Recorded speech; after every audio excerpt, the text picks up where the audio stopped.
Hello, everybody. Hello, hello, hello. How is everyone doing? Hello, hello, hello. What's everybody up to? Y'all, before we get started, drop a one in the comment section if you can hear me talking.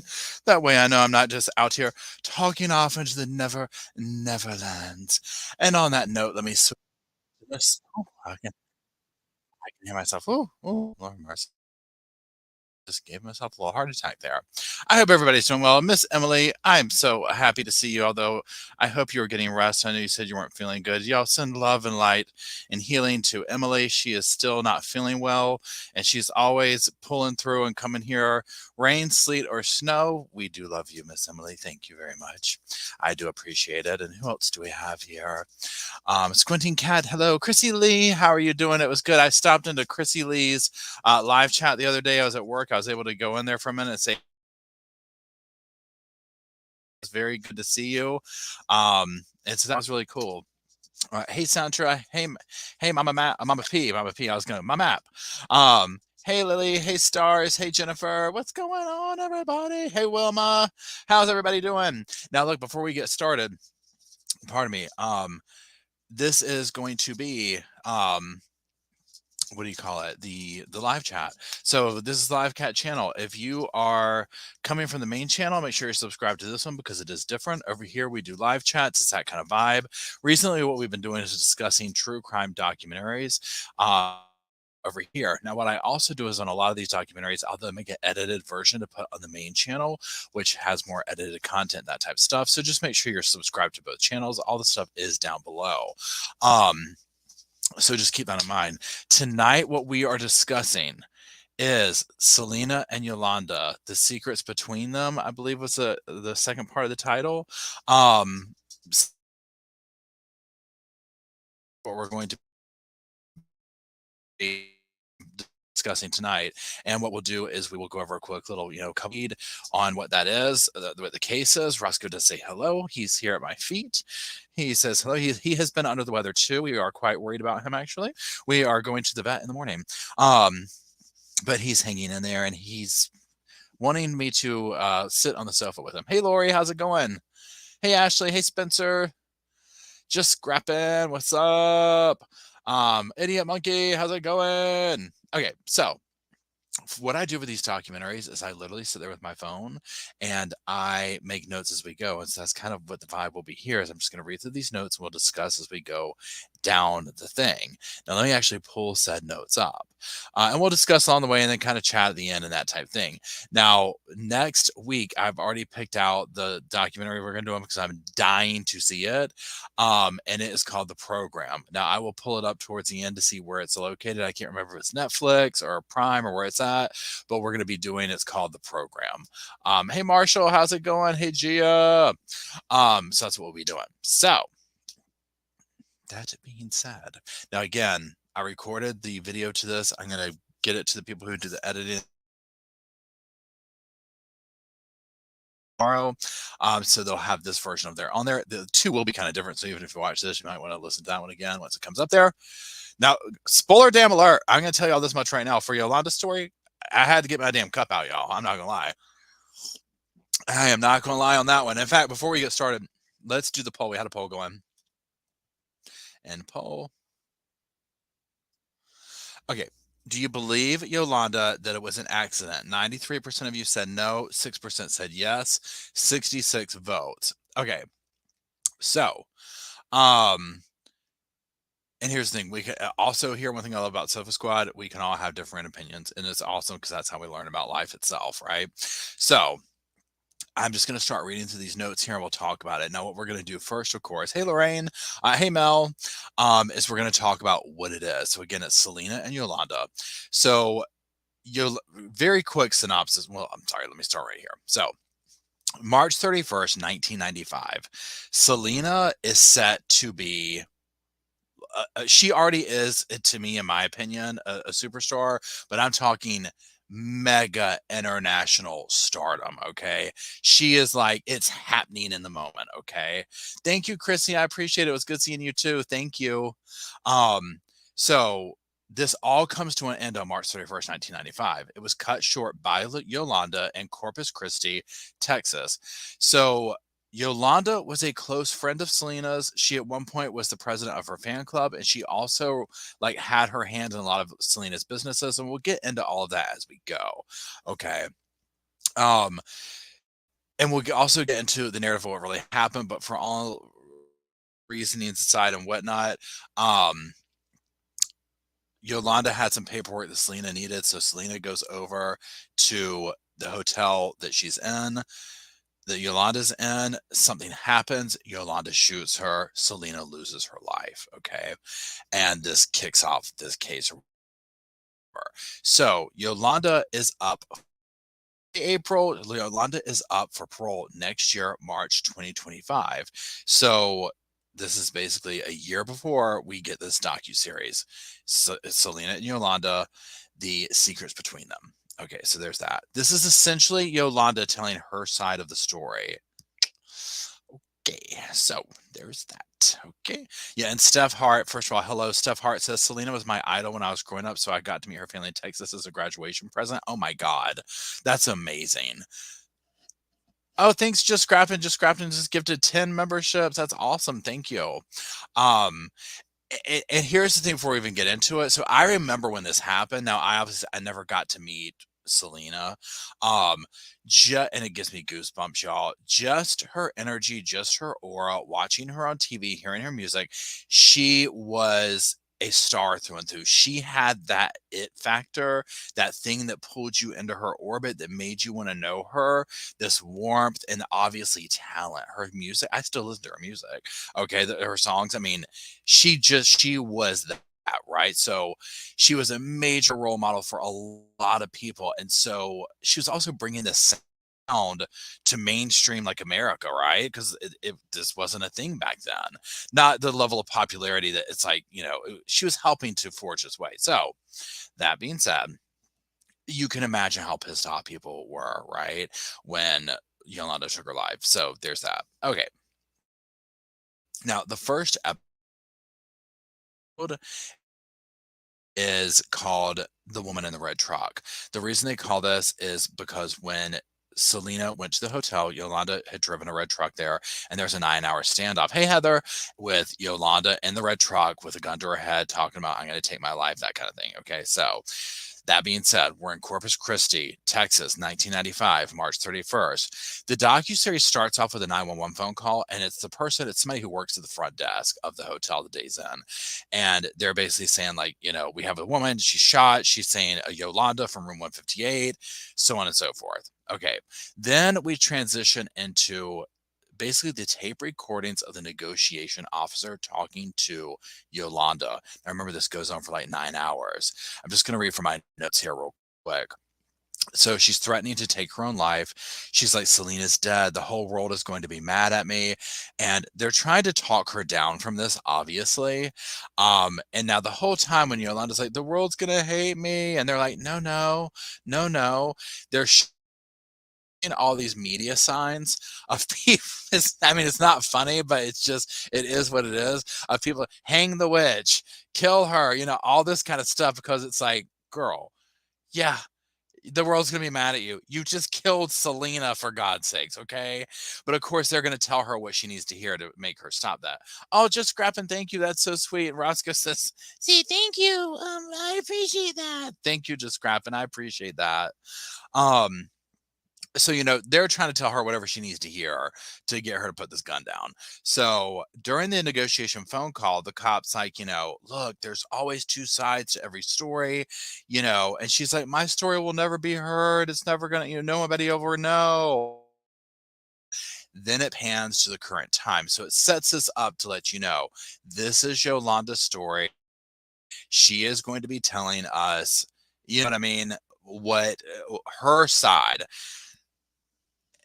And we'll get to it in a minute. Let me just keep going. I just have so many thoughts about this, y'all.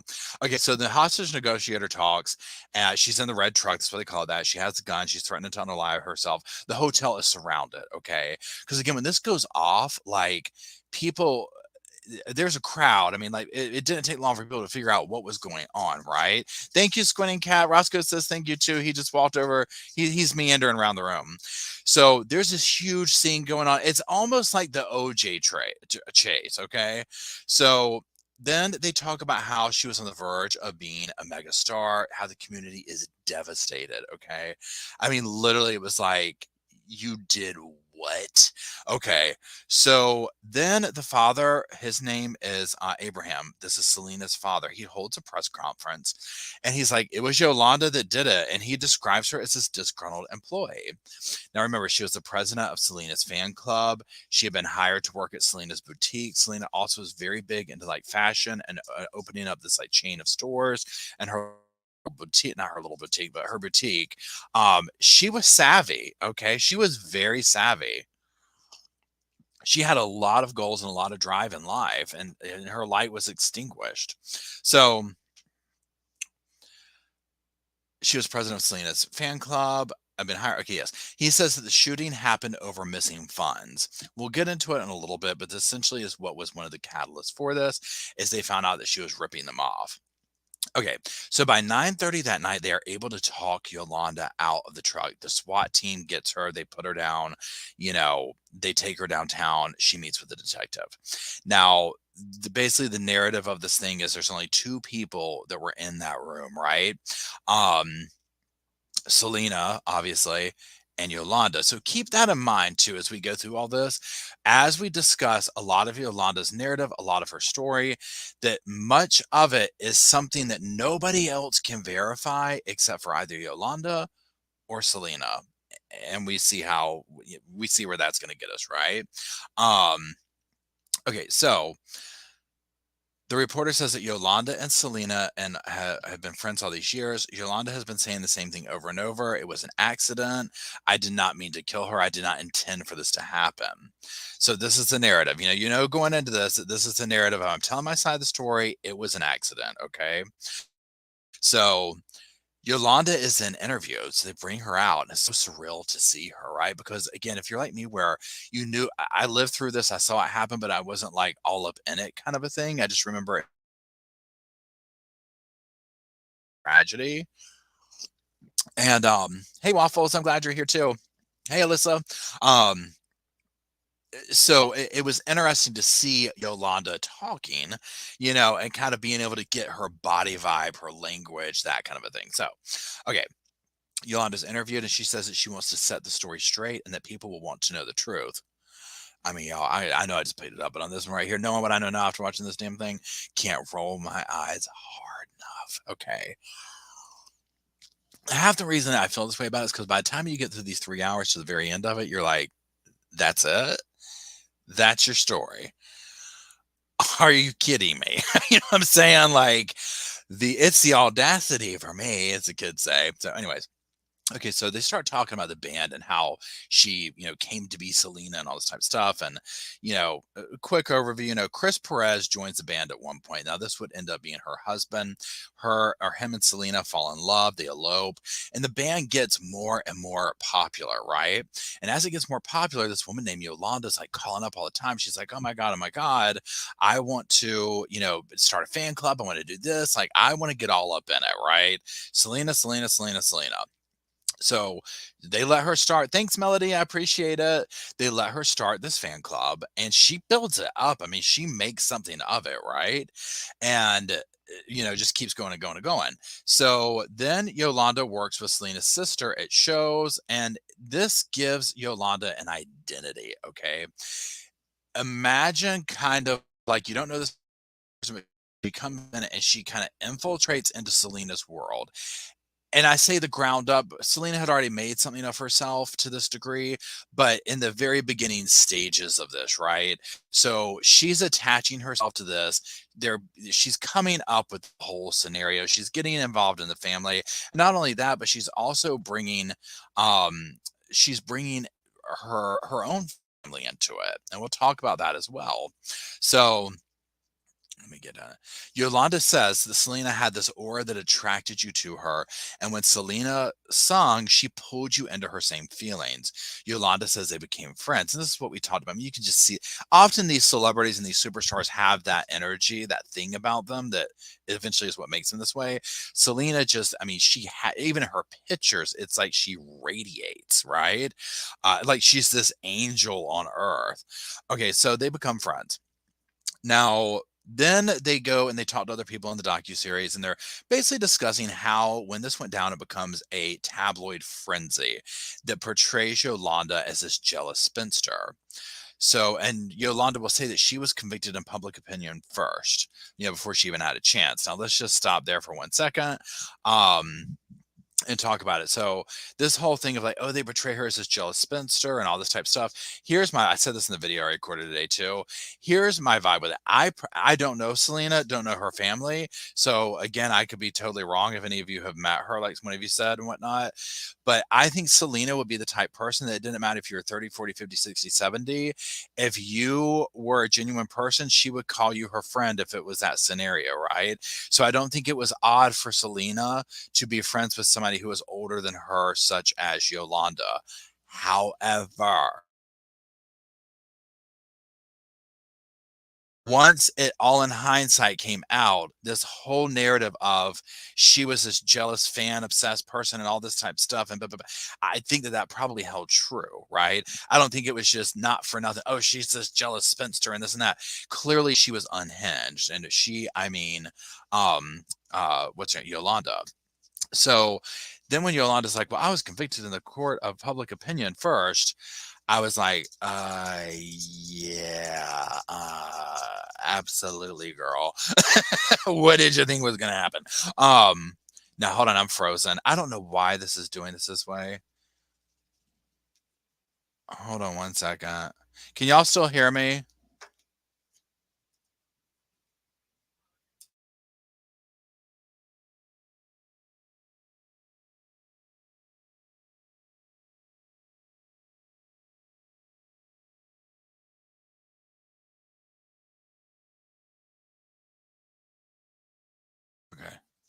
Okay. Okay, y'all, y'all can hear me? I'm just trying to figure out. We're just gonna give it a second for the screen to come back. It does this. I don't know why it did this last time.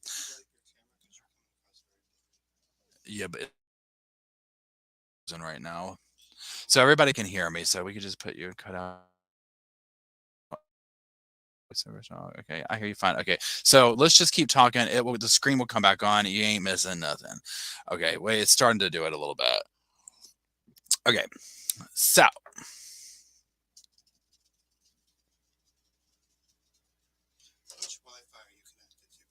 hold on. We're going to do a little bit of technical stuff here to make sure I'm connected to the right Wi-Fi. Your mama.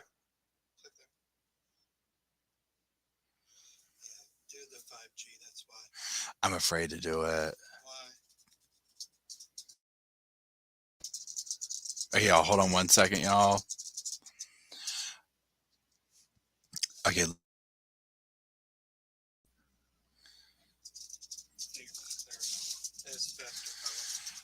Okay, y'all. I connected to the 5G, so let's okay, there we go. I think here we go. Okay, here we go. Sorry about that. I reconnected to the 5G. I was connected to the regular internet here. That might be why I did that. So sorry about that. Here we go. Thank you for letting me know. Okay, so let's continue. We talked about the tabloid. Yeah, so Yolanda's like, I was convicted in a court of public opinion, which, you know what I'm saying? I get like that shouldn't be the situation, but you also have to take the temperature of the room. You just killed Selena, for God's sakes. You know what I'm saying? Like people are, they're gonna have an opinion on that. Okay, so then the way the documentary introduces this person is like as the former, obviously, Selena etc. boutique manager. Now this person will end up being Selena's niece. This is going to be like her. I'm sorry. Yolanda's niece. This is going to be basically Yolanda's spokesperson.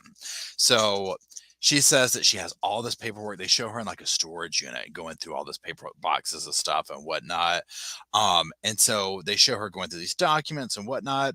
And she does not believe that her aunt Yolanda did this on purpose. And this paperwork and all this stuff will prove basically the real story. So her name is Tina. And she says Yolanda has spent 29 years in jail and will be up for parole in a year.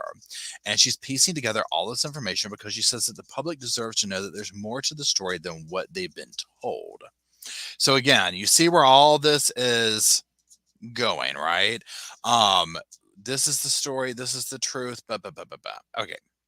So her family, and by her, I mean Yolanda's family, speak very highly of her. They say she's not a monster. They know what really happened. They say she's a good person. Yolanda was the first person in their family to get a college education. She wanted to go into nursing, and says it was their family that basically started the fan club on the idea. It was Yolanda's idea, and they ran with it. She said they all kind of helped out in the beginning. Okay, so you see how this is all portrayed and whatnot. And again, just because she might be the first person that went to college, she might have made something of herself, but you can be two things at one time, right? We're very complicated individuals. That's just how it goes. So Yolanda says that one day Abraham, I remember that Selena's father, called her and was like, look, Selena has to go to LA to shoot this video. We want you to go accompany her because like we can't go, right? So we basically want you to be her babysitter, her chaperone. So this is where Selena and Yolanda's friendship starts, like this level of closeness. She was her companion, her confidant. She also protected Selena's secrets, even from her own family. Now, this would be a big thing that goes on in this docuseries with Yolanda is secret. She had all these secrets. I'm helping protect them and da. Now, again, I get it. Okay. We all have or are very complicated. So I'm sure Selena, like the rest of us, had these secrets. However, Yolanda makes it out to be this huge thing, right? And I just don't think it was that big. Okay. So, anyways, let's keep going. Okay. So Yolanda goes from being the president to being friends to helping her with her businesses. I mean, she's very integrated in Selena's life. Now, at one point, Yolanda says she resigns from the fan club to basically assist Selena with the businesses with the boutique. And then the narration changes over to this reporter, this author who says that Selena's real dream was to be like a fashion person. Selena, etc. It's a clothing salon, that type thing that she was working on. So Yolanda says that Abraham told Selena she would have to choose between her singing career or her businesses. And Selena's like, no, I can do it both. Like, I've got this. So, you don't owe me this type thing. We kind of heard this story before with other, artists and their fathers and stuff like this. So Yolanda says that her dad was mad and he was not incorporated into the businesses, that it was like kind of her thing. And then obviously as well that Yolanda was becoming more and more integrated in with Selena. Okay. So they take Yolanda's niece back. Okay, so then the docuseries, whatever, they take Yolanda's niece to the place that used to be like the headquarters there and wherever. It's very emotional. I can only imagine now, obviously it's not that same business anymore, but like just seeing these rooms and like, yeah, we would do this in this room. I mean, I can imagine that's strange for her. So the niece says that by speaking out and speaking her truth, she feels like it will create a backlash in her personal life by people associating her with her aunt and the docuseries. And I mean, I'm going to agree. I mean, I'm sure, and again, it's probably going to be like just a quick splash of fame for her, infamy. But I mean, you're aligning yourself with your aunt Yolanda, right? And the story that they're trying to sell is not, what I'm saying, it ain't earth shattering. Okay. So there's that. Okay. She said that she really has rarely even spoken out, and most people don't even know that she's related to her. Okay, yeah. So then we go to the state prosecutor that worked the case, right? And they take us back to January 1995, 3 months before the murder takes place. The father starts getting phone calls from fan club members, and they're like, "Hey, I ordered my stuff. I haven't gotten it. Where's this? Where's that?" So on and so forth. Okay. And so the dad eventually goes to Yolanda because he's like, "Girl, what's up?" She's like, "Pfft, these are people that just want free stuff. They're trying to get a free t-shirt, a free membership, whatever. Just, no." So the dad's like, "Okay, whatever." So it keeps happening and it keeps happening and it keeps happening. So the dad, Abraham, he knows something's off, right? That it's happening too much. So then we go back over to the narration goes back over to the prosecutor. And the prosecutor says that during the searches that they were doing, they find all of these checks at the boutique. Now, these are from Yolanda to Yolanda, signed by Yolanda. And this is in like the thousands of dollars, but they don't have an exact figure. We'll get to that in a minute. Um, so the family basically starts talking, and eventually, they kind of Selena was the last person they brought into this whole scenario. And so they bring her in, and she was the last to be convinced, they said. So they probably were trying to convince her. But think about it, especially in this scenario where if you're someone like Selena, you have to be, or any celebrity for that matter, but we're specifically talking about Selena, you have to be very careful as to who you can trust, right? And who you can let in your inner circle. So when somebody's in your inner circle and you're being presented this information of they're stealing from you.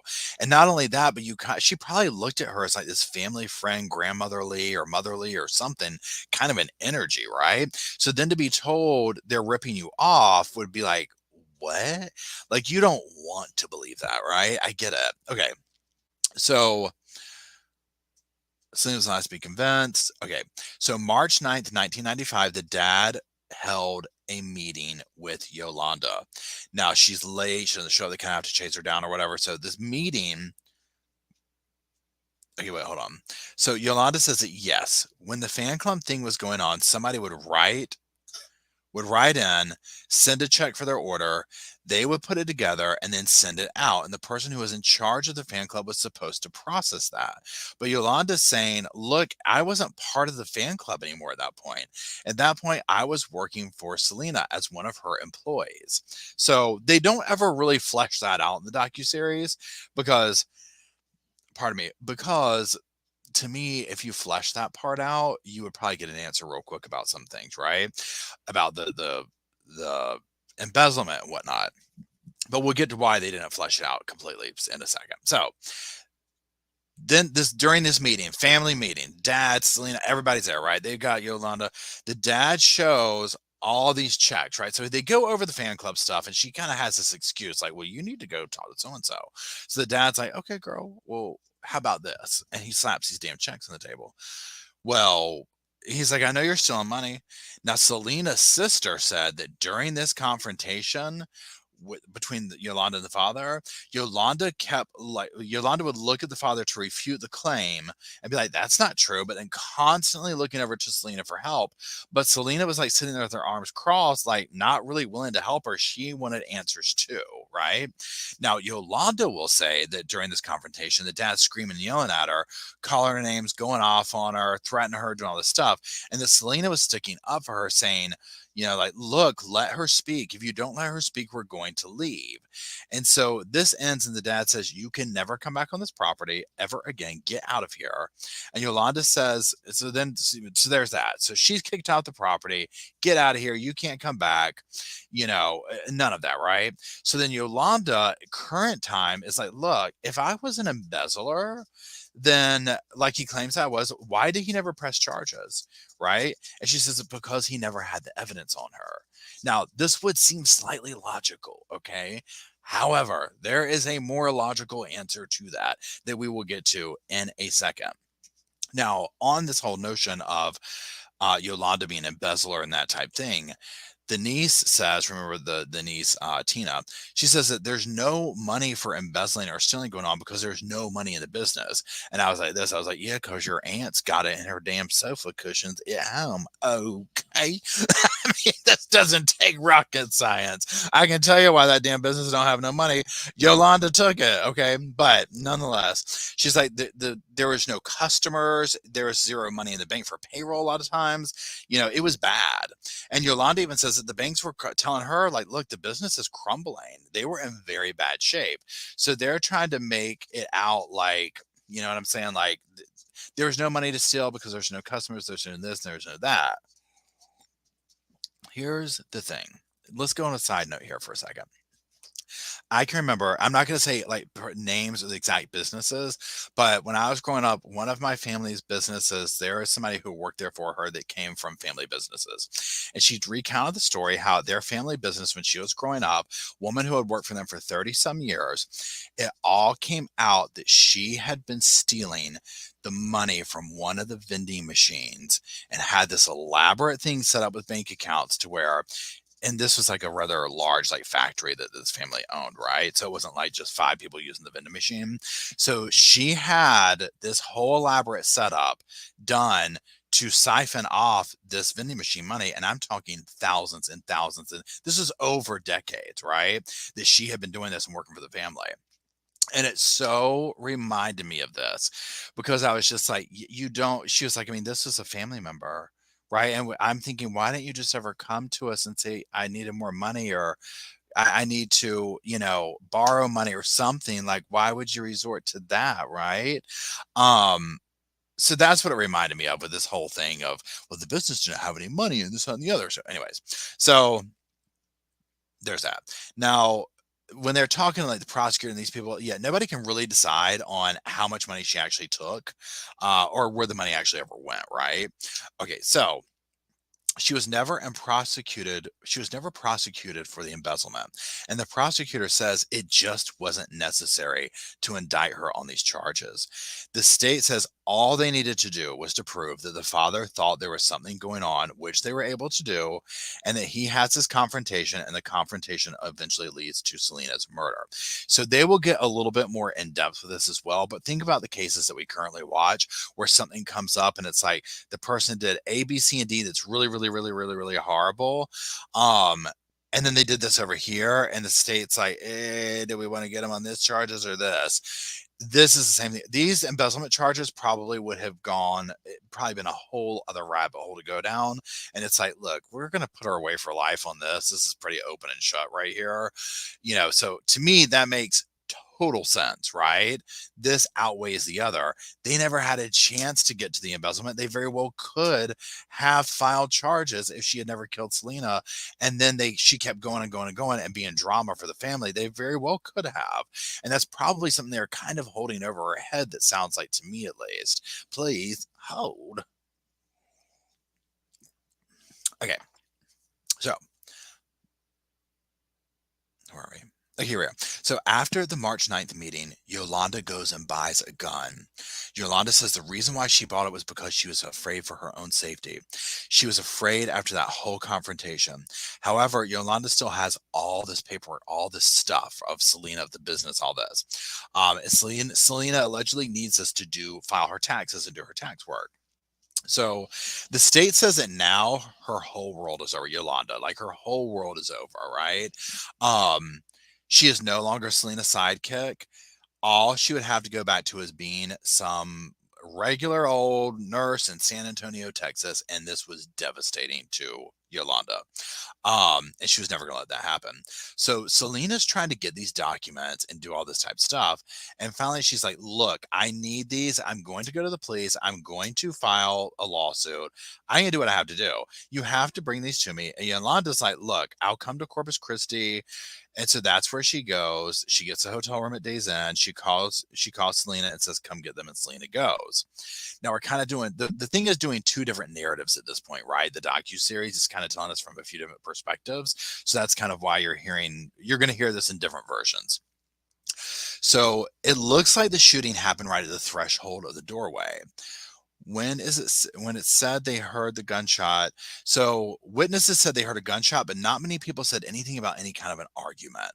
Selena shot. She turns, she runs out the door, she drops her briefcase, and a witness will say that Yolanda comes out pointing the gun towards Selena, uh, and then says bitch, like basically like, calls her a bitch. Um, a trail of blood leads to the lobby. Selena runs to the front desk. She says, "Help me, I've been shot," and collapses.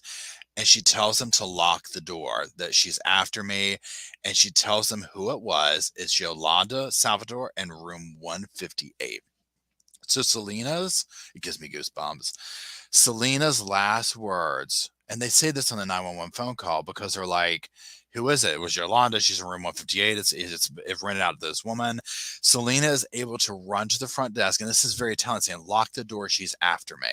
Right. So this whole notion of it's an act, when we get to what Yolanda says happened, and then we look back at the evidence of what people are saying, of she's saying like lock the door, she's after me, Yolanda, room 158.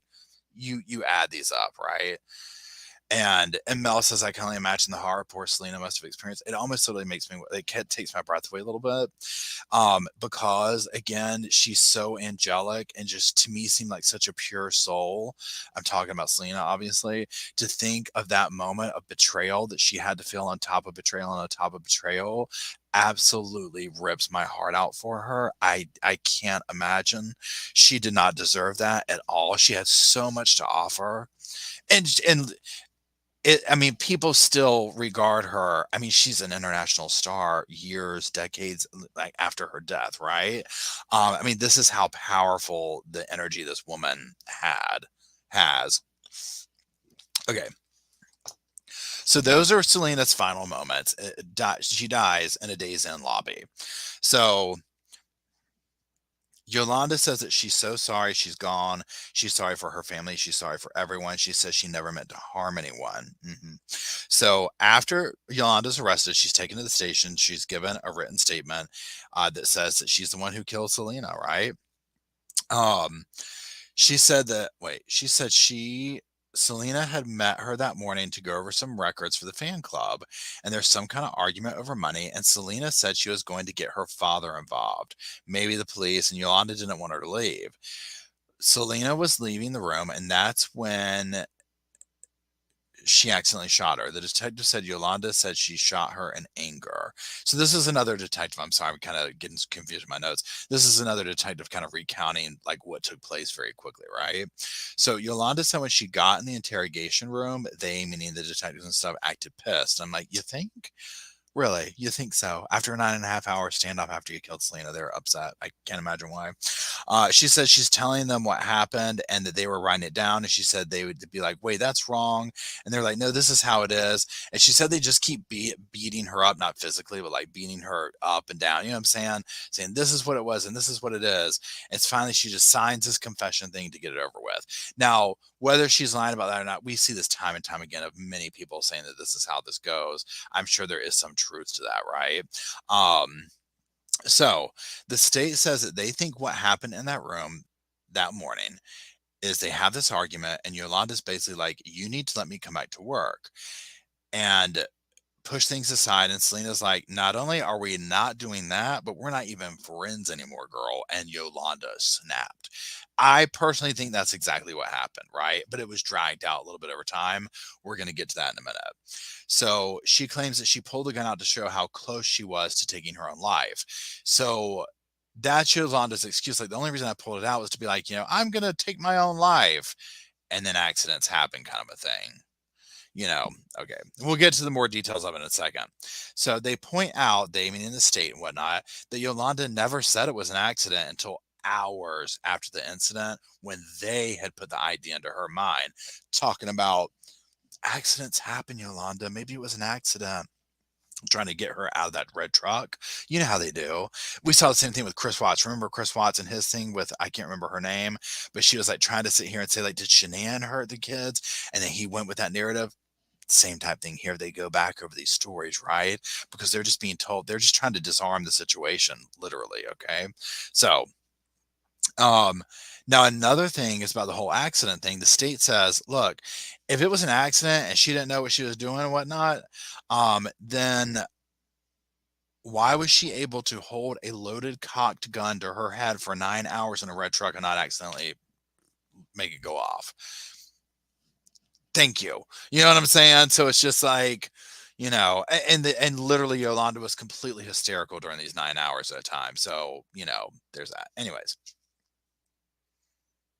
the narrative goes back to Yolanda, and she says that the gun went off and it scared both of them.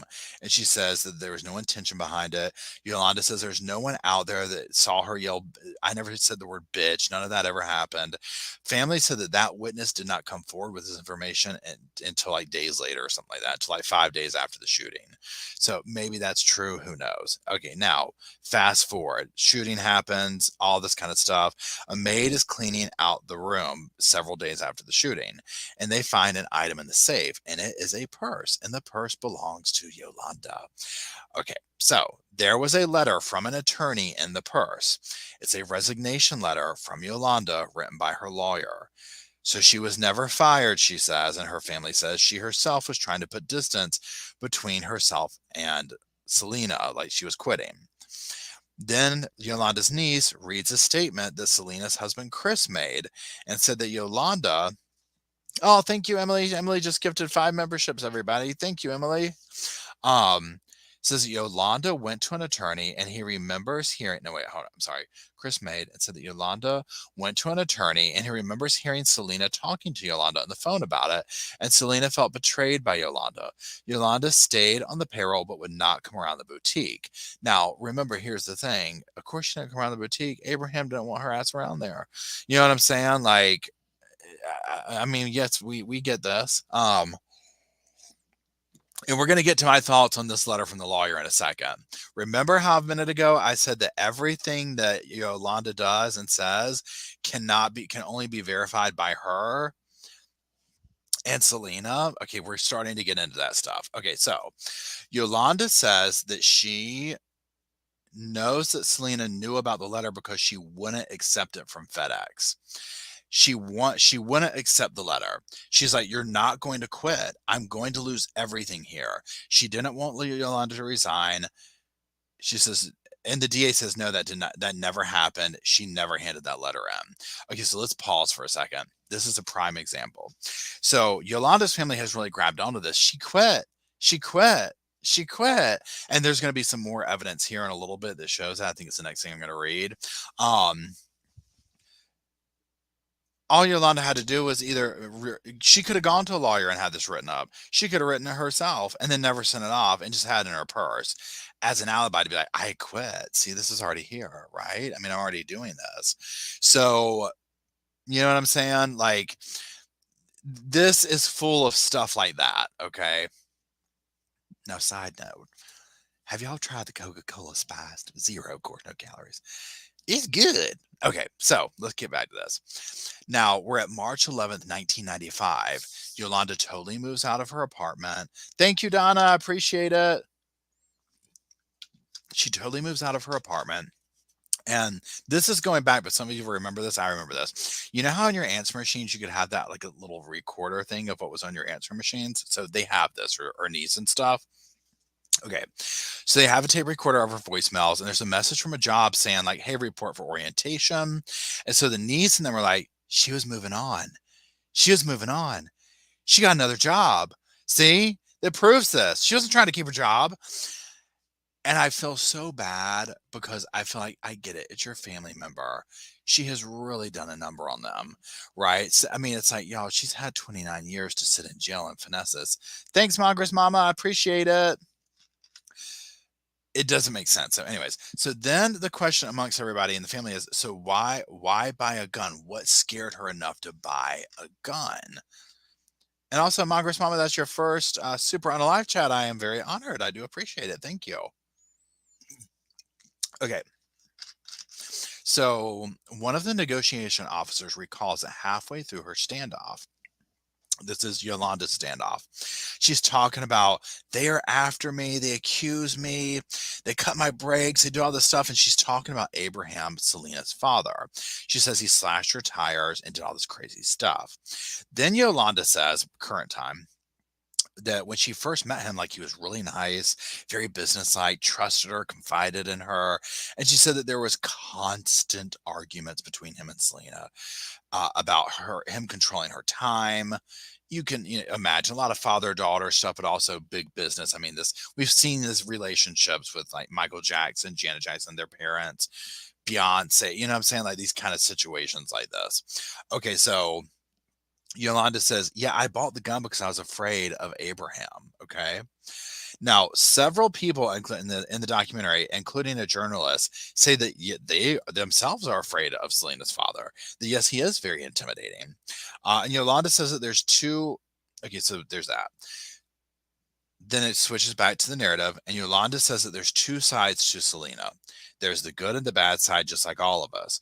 Yolanda says that she protected Selena's secrets. These are secrets that her husband, father, nobody knew about, but the father wanted to know about those secrets. He wanted Yolanda to tell, and she would not betray Selena in that way. Now, here we are getting into Yolanda's the main grift, okay? And that is that Selena had these secrets she was protecting and was basically a martyr for Selena. I have no doubt that Selena would have had two sides, right? We all do, okay? We're all very complicated creatures. However, okay, the way that Yolanda makes this out just seems very manipulative. So there's that. Okay. So now we're at episode 2. So that's the first episode, y'all, was like an hour and a half or something. It was insane. I never thought it done. I'm not gonna lie. I was like, oh my god.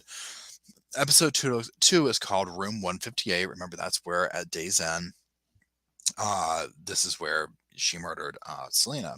So the narrative is about how Selena was getting ready to be this really big global superstar. She was signing records deals. She's trying to get her boutique's getting ready to really explode.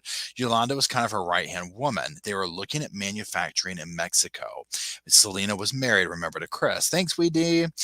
She was breaking away from her father Abraham, and he was also her manager.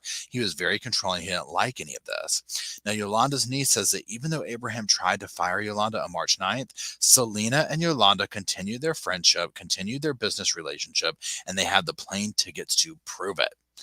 Okay, now here's the thing. As we get into this part right here, just keep in mind an open mind about this, because while Yolanda will make it out like they had this super close personal relationship, this to me is what either shows that she's completely manipulative, completely delusional, or both. So the tickets were to, thanks, Huma Fox. The tickets were to Monterrey, Mexico. This is where they're trying to make the headquarters or like expand the business, whatever, on March 17th. So then it's asked, well, why would she go with Selena if this whole embezzlement thing went down? And Yolanda says Selena was like, you can't quit. Who will run things in Monterrey?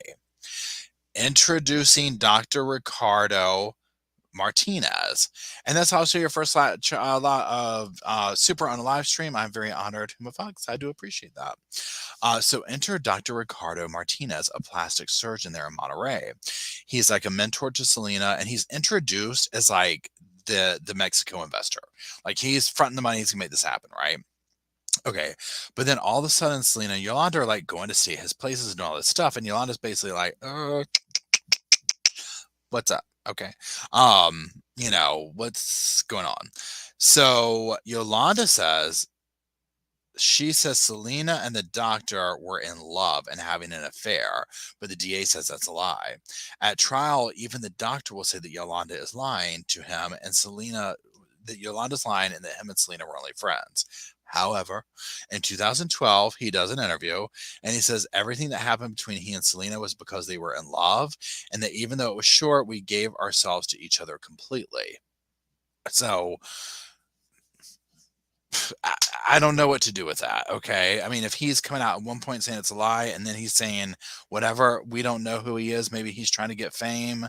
You never know somebody's motivations.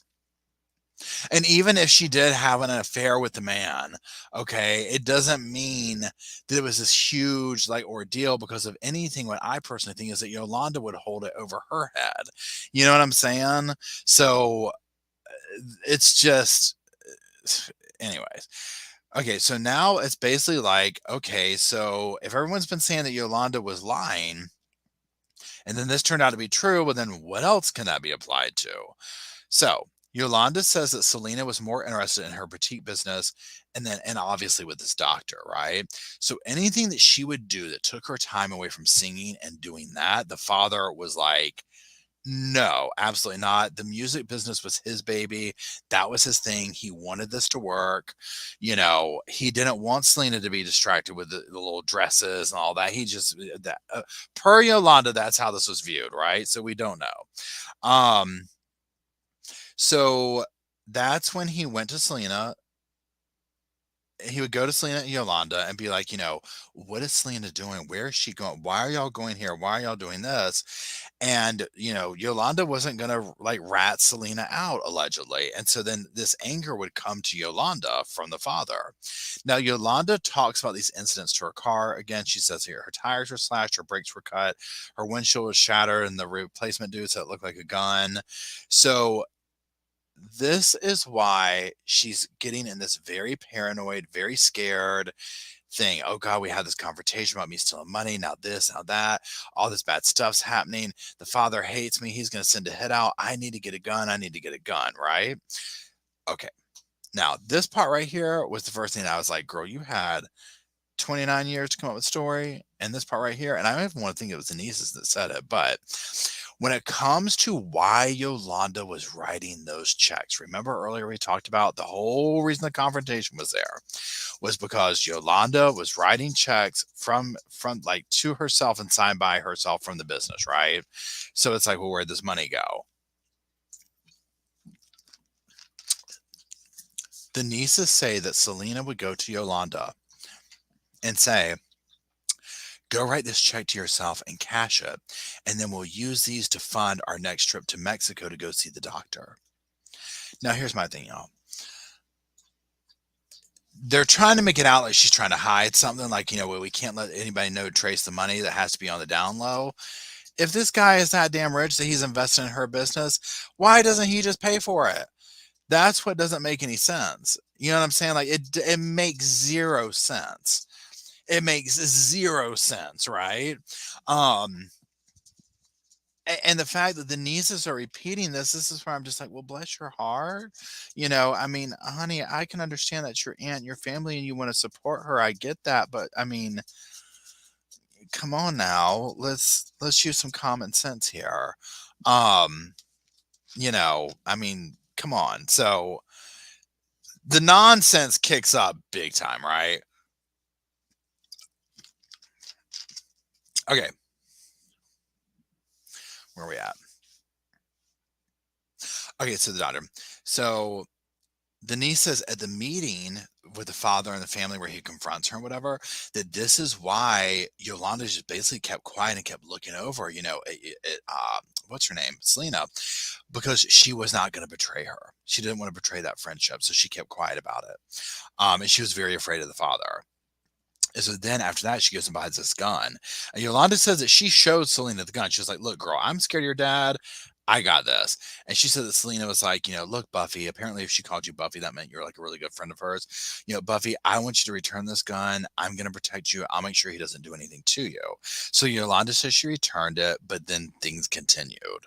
Now, the state, however, says that they believe Yolanda planned to kill Selena on the day she bought that gun originally, and especially at the day of the hotel, right? That this was all, she knew exactly what she was going to do.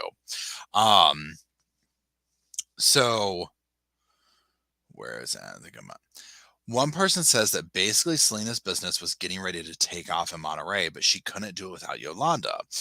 Now, this is where I'm talking about. Okay, so all this BS that Yolanda's talking about of Selena doing this, Selena doing that, blah, blah, blah, blah, blah. Now look at it through the lens that the DA is about to present to us, and it makes perfect sense. The DA says, Have you ever fired somebody or seen someone at your work who's going to get fired, but they're needed to do a project before they can actually be let go?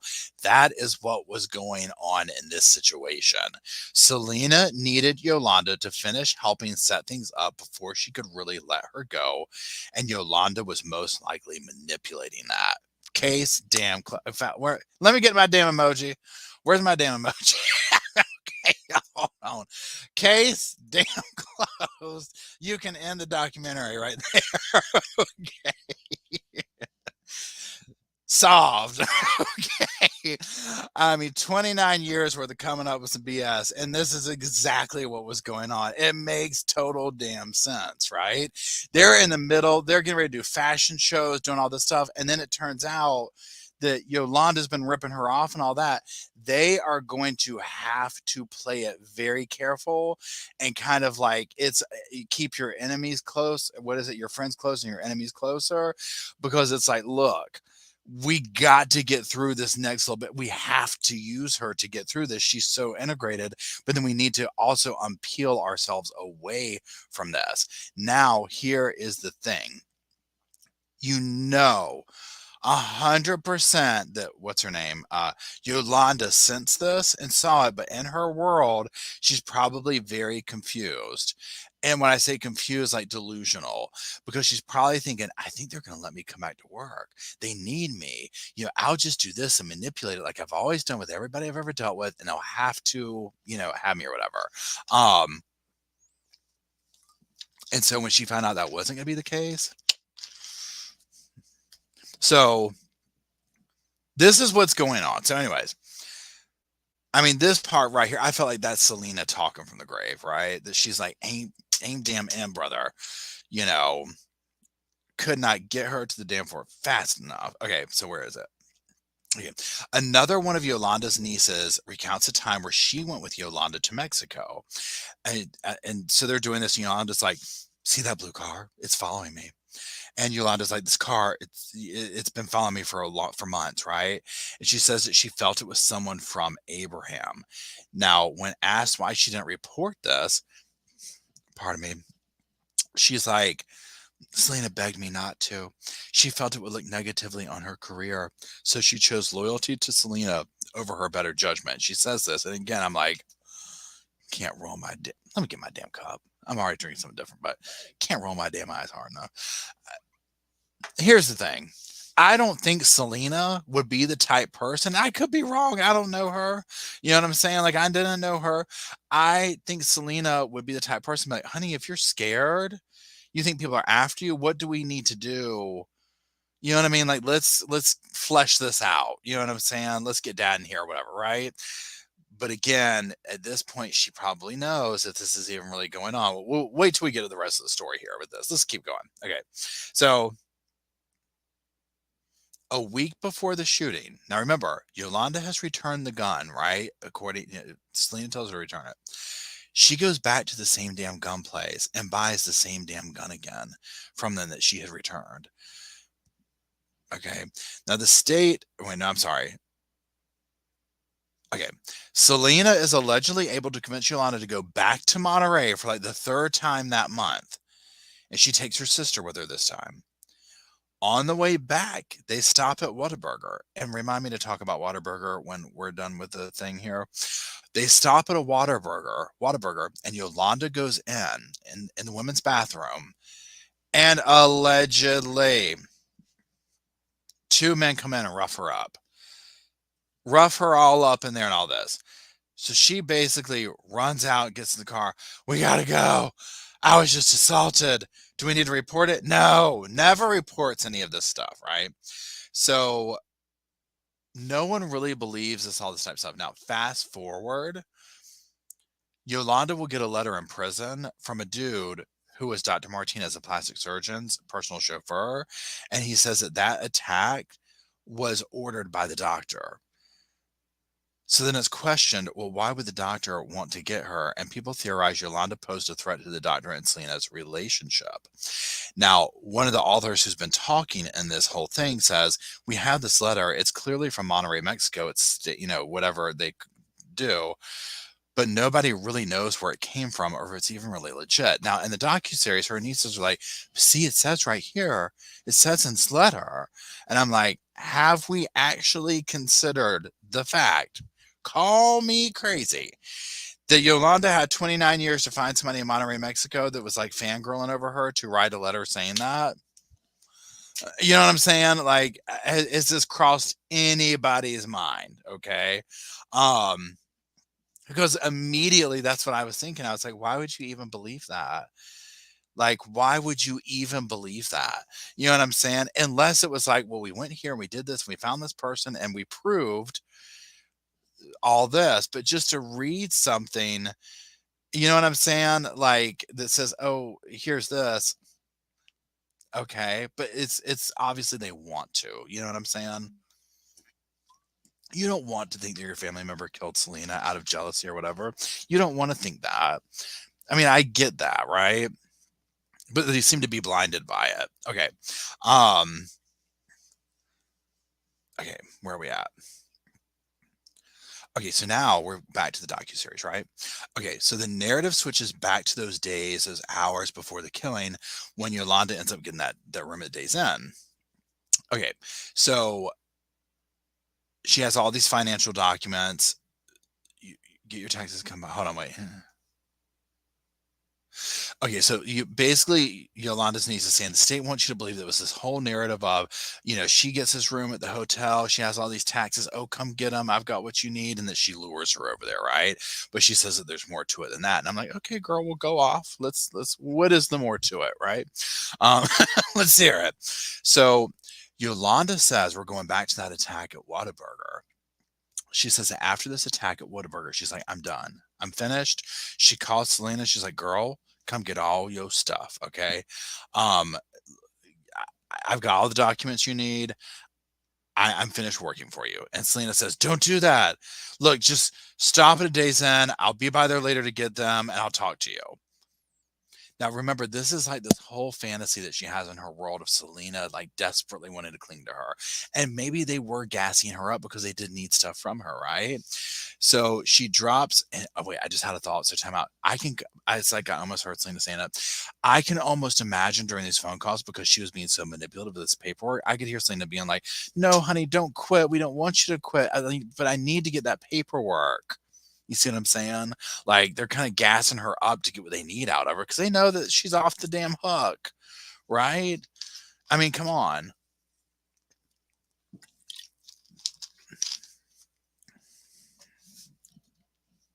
Okay.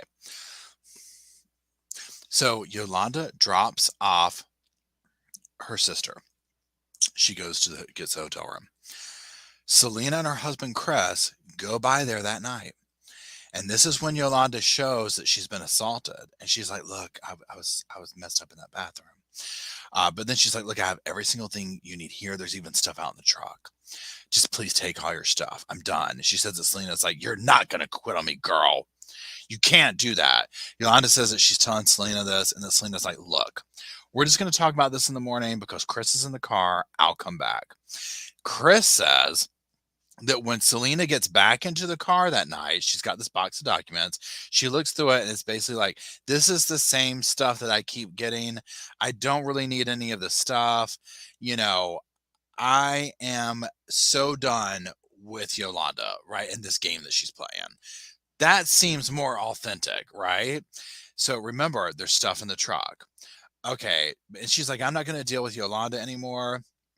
Um, And Yolanda says, well, there's things in the truck or whatever. She didn't even go to the truck to get them. So Yolanda's like, she just left. She didn't even get the stuff out of the truck.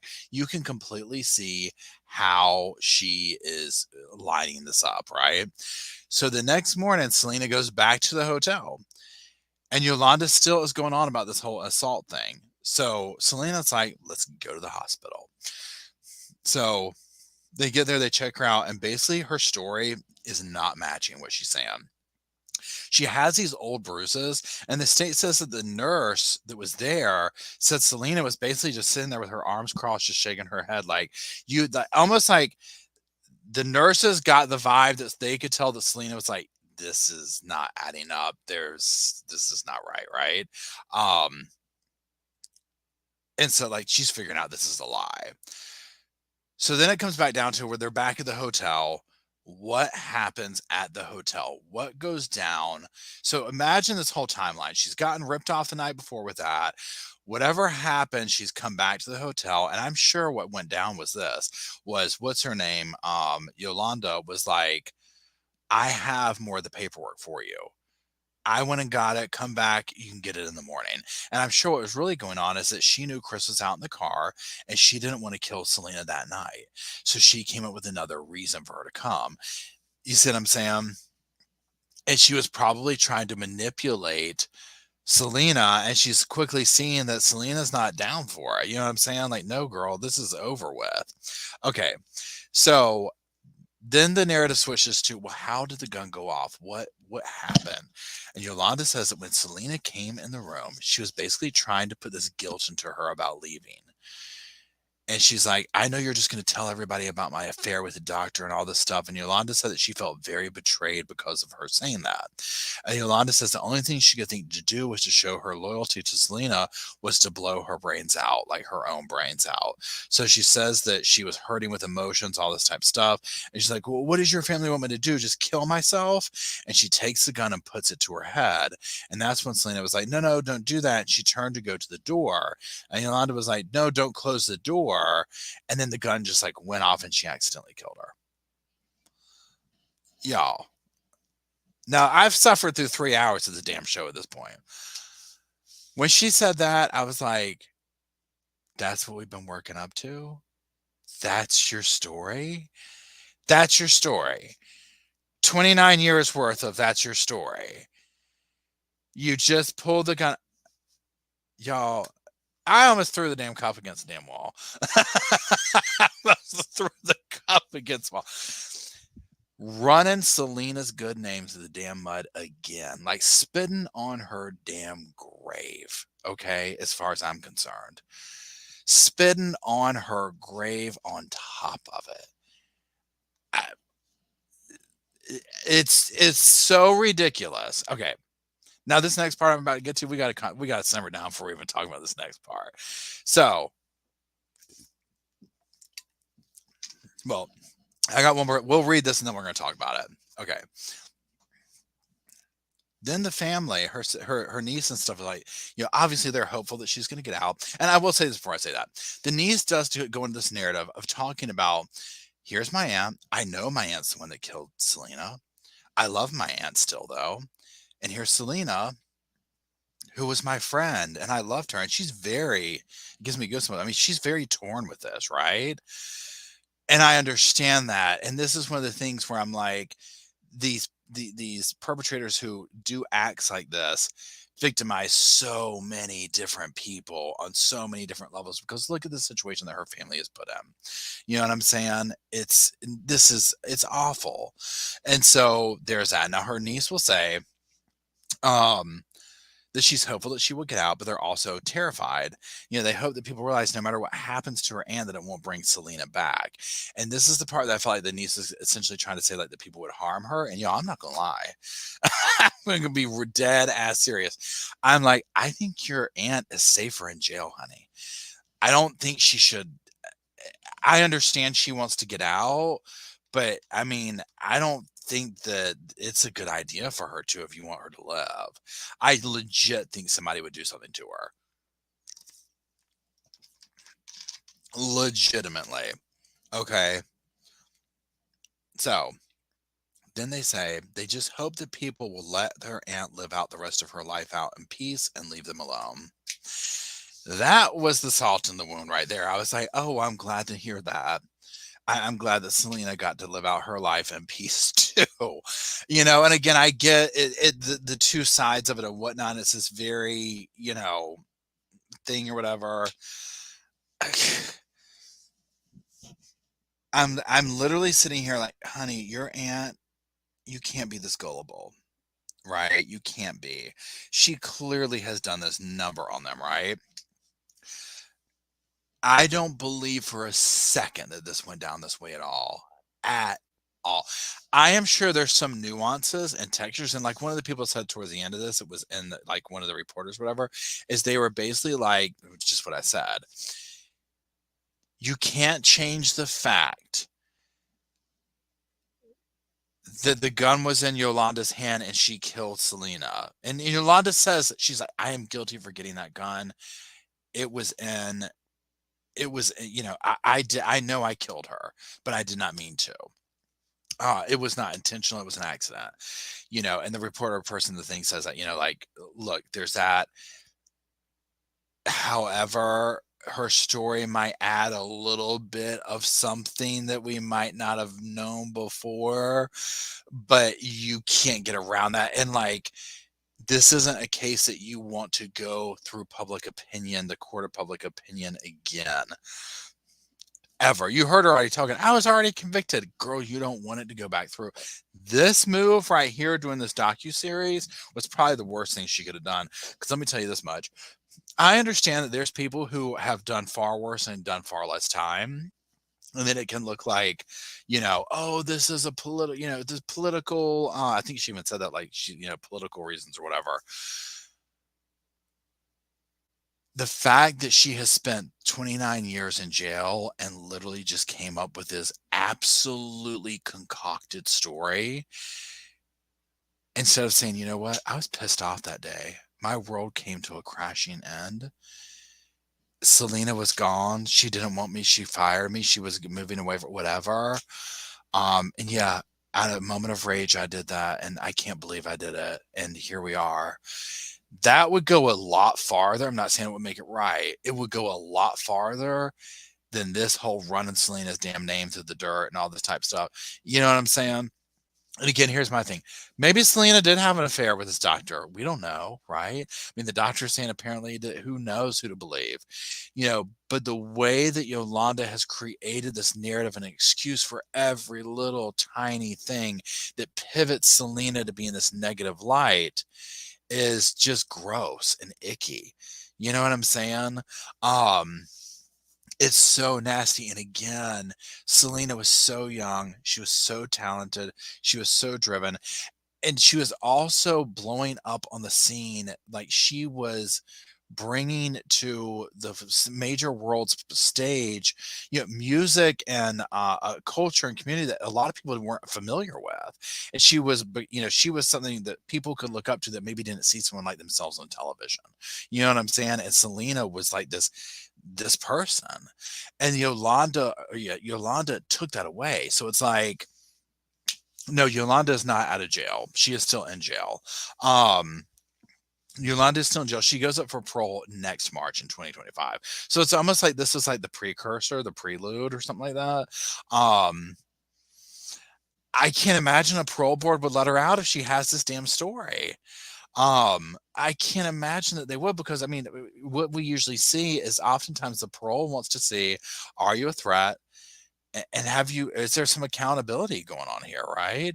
And so now I don't know what her what do you call it? What her like, say she goes for parole and gets denied, if it's like in another 10 years or something like that. I don't know if that's the case, but again, she hasn't changed in the respect that she clearly still is a master manipulator, liar, right? Period. End of story. Whether the father was pissed about this or that or the other, again, it's here nor there. At the end of the day, she killed. I know, Caitlin. Thank you, Caitlin. Yes, unintentional. We have another unintentional. In fact, I think I have the unintentional. Let me see over here. Yeah, I should have used this copy. I got the hello, my name is unintentional. We're gonna be. This is the thing right here. We're gonna have to double fist these things half the time. I mean, come on now. We just can't. So it is. And so Chrissy says Kayla Montgomery got parole, so I'm nervous for that. Amen, right? I mean, that's the thing. You just never know how it's going to go. They could literally be like, you know what, Yolanda's too old to hurt anybody. She's not going to do that. Let her out. I mean, it could happen, right? in the spectrum of should you watch the docuseries? I mean, if you want to get so this is the part that was interesting for me about it. Number one, hearing from other people that I hadn't heard from, seeing a lot of the pictures of Selena, that kind of a thing, right? That when they go to the business of Selena, etc., things of that nature, kind of seeing that dynamic through those lens, um, you know, was interesting to me. Other than that, no, there's probably other documentaries that are much better on Selena. I just felt like this was like giving her a stage, a platform to kind of just spew a bunch of BS. You know what I'm saying? Yes, it was interesting to hear from all the reporters and the people involved in the case and that, but you could tell that at the end of the day they were like, yeah, we're not so sure about this one. Um, and again, if she gets out, I don't think it'll be good. She will have to 100% move out of Texas, right? Like absolutely. Um, so yeah, we'll see how that goes. Yeah, really cooker flat. She gave off the vibe around back then. Selena would be without little shit, that Harmony stepmom, and that lady helped her ring. Yeah, I know. See, you can never tell what's gonna happen. That's what's so scary. Now before I forget, I want to pull up. Okay, well, first of all, two things. We're gonna pull up the thing that we're gonna talk about next week, and I'm gonna find out where it's at. Oh, it's on Netflix. Okay. Okay, so it's called The Program. Please hold. Please continue to hold. I mean, come on now. I'm gonna put it up on the screen if I can get my little thing to click here. Okay, let me come back to y'all. Where is y'all? Where is present? Where is share screen? Where is share screen? Where is Netflix? Where is share? I mean, the amount of buttons you have to click to get here. Okay, so next week, this is what we're going to be talking about. It's called The Program. It's on Netflix. It's called The Program, Cons, Cults, and Kidnapping. Years after being sent to a disciplinary school, a woman still haunted by her experiences exposes the corruption and abuse of a troubled teen industry. So these have been popping up. You know, Paris Hilton came out, talked about it. A lot of people have spoken out about their experience there. And so it's going to be, interesting to see what comes of this. So we'll be talking about that next week as it gets closer. I am going to post whether it'll be Saturday or Sunday. It just kind of depends on what's going on. It'll probably be Sunday evening, but we shall see. So there's that. Secondly, let's talk about Whataburger for a second. Okay. So I recently went to Texas for the first time, to Houston, that area, Conrad, Texas, that area of Texas. I had never been to a Whataburger. So the night that I arrived, we stopped there. Y'all, that was good. Okay. Like for a fast food burger, I mean, it was like the real deal. I couldn't even finish eating the whole burger. I was so full. Okay. This is not normal, right? I can usually finish that. So I was like, wow. So when they talked about Whataburger in here, I was like, wait a minute, I know that. I've been there. I like that. So there's that. Okay. So next week, the program, hold on. Texans pronounce it Waterburger. Okay. What was that? Whataburger. Conroe. I think it was Conroe, Texas. Or Conrad. Is that Conroe? Is Conroe right outside Houston, like an hour? If so, that's where it was. White Castle, that's hard to say. Because Waterburger, I'm gonna try and pronounce it right. So Waterburger to me had like kind of a mustard vibe to it, and I feel like White Castle does too. Or maybe I'm thinking of Crystals. I can't remember which one. If I can find a Waterburger, I'll try it. I can go to Burger King anymore due to Harmony's death. Yeah, true. They have good shakes. I wanted to try that. Conroe, Texas. If it's Conroe, okay, then that's where I was at. Yeah. It's like a small town, right? It's like, again, I think 45 minutes outside Houston. My husband's from Texas. He's super home. We finally have one in Colorado. We still haven't been. I ate Wahlburgers from yes, they're supposed to get a Wahlburgers here. White Castle's so small. Drunk bar. I know, right? It literally is drunk. It is that, right? We don't say Waterburger. We say Whataburger, just like it's spelled. It's a suburb with a big lake. Yeah, I think that's where I was at. Um, from Florida, Whataburger is our first stop. I remember. I'm just reading comments now. Sounds like Five Guys here. Oh, we got five. Here's the thing with Five Guys, it's expensive. Let me tell you all my Five Guys. I'm still bitter over this, y'all. This is several years ago. Okay, so we're kind of just like chatting and talking now and whatnot about anything, reading comments, that type thing, in that stage of the game here. So just remember, next weekend we are going to be covering the program. I'll post it as it gets closer. Also, my edited version of this will be on the main channel in a few days. If you want to go back and listen to that or whatever, I might say different stuff in that. I don't know. So you know how so if you have Five Guys near you, that's like a place that you go in. They have these big, juicy, like real hamburgers, and you'll be like, I want a small fry, and they'll take a scoop and like literally dump a whole bag full and be like, there's your small fry. Okay, so Matt and I had gone to Five Guys down at the beach one time, and when we went to the counter, I was like, we were trying to decide fries. Now, this is when I was not watching my diet and all that. And I was like, isn't this the place that gives you a bunch of fries? Because I was trying to figure out what size. And Matt was like, you don't need to get the large. They give you all this, just do this. So I was like, okay, I'll get a small fry. And Matt did too. They then sat there and literally filled that thing up with just enough to make it the small fry. And I was like, are you kidding me? Like, why be so utterly hateful? You know what I'm saying? I was so pissed off. And so I was just like, seriously? Now we're gonna have to go back and get more? Anyways, it's petty, I know, right? And Madeline Soto, y'all, that one. Yeah, Five Guys is a heart attack in a bag, 100%. Yes, I'm going to be doing some update. I'm going to see what's been going on with that one. The first stuff that's coming out next week are stuff that I recorded over the weekend. And it's going to be a thing on this, and also I don't know if y'all follow this case or not, but the twin sisters who got in the one of them hit the Amish buggy in Minnesota, and then they tried to switcheroo places or whatever. That one, that video, I've recorded that in this today. And then probably tomorrow I'm going to look up and see what's going on with Madeline Soto. Carly Russell's getting ready to get her plea deal. So no trial. She's taking a plea. It's going to be coming up at the end of this month. So yeah, it's very interesting. So look, y'all, I have to go to bed. I have to get up super early. So that being said, thank you everybody for hanging out. Please send love to Emily. She's not been feeling well, but then she shows up, shows out, keeps us all in line, and it's greatly appreciated. She's such a wonderful human. I really appreciate that, and hopefully she's gone to bed now. But thank you, everybody. Thank you. Oh, there's Emily right there. Hello, Emily.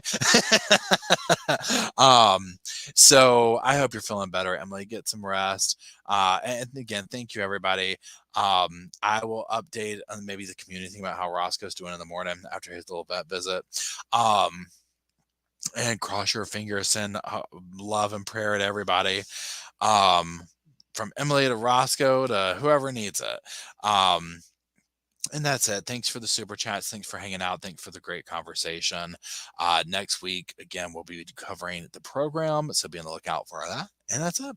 I hope y'all have a wonderful week ahead of you, and a wonderful evening, and wonderful dreams and all that fun stuff. So I will see y'all later. Thank you again.